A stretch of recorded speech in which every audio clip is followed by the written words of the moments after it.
And నాకు చాలా మంచి ఫ్రెండ్ అండ్ ఆయన పాలిటిక్స్లో నాకు గత 5 ఏళ్ల ముందు నాకు వారానికి ఒకసారో లేదంటే 10 రోజులకు ఒకసారి 2 సార్లు కలిసేవాళ్ళం.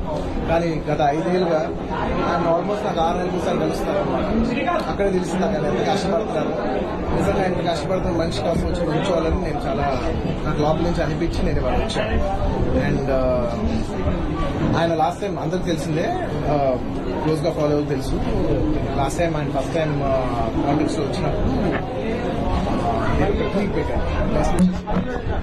నాకు అప్పుడు ఎక్కడో నా మనసుకి నాకు సరిపోలా ఒక ట్వీట్ అనేది. నాకు అంత క్లోజ్ ఫ్రెండ్ ఆయన జస్ట్ ట్వీట్ పెట్టడం ఏంటి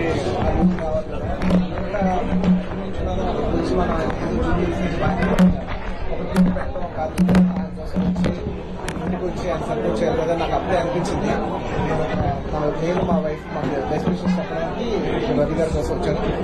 అండ్ మీరు కష్టమైన విధానం నా మనసు బాగా నచ్చి మిమ్మల్ని ఎలాగైనా సపోర్ట్ చేయాలని వచ్చింది. ఖచ్చితంగా విజయం సాధించాలని నేను మనస్ఫూర్తిగా కోరుకుంటున్నాను. ఆయన ప్రాణంతో నంద్యాల ఉంటున్నాను. మొత్తం నంద్యాలంతా మా రూమ్ లో తీసుకొచ్చాడు. ఎప్పుడు అదే మూడ్లో ఉన్నాడు. సో అంత కష్టపడే మనిషికి ఖచ్చితంగా విజయం సాధించాలని నేను మనస్ఫూర్తిగా కోరుకుంటున్నాను. ఆయనకి పొలిటికల్ కెరియర్ లో ఎన్నెన్ని మెట్లునో అవన్నీ ఆయన అచీవ్ చేయాలని ఆయన అచీవ్ చేస్తే నేను చూసి పర్సనల్గా గర్విస్తానని చెప్తాను. I wish you all the best. Thank you.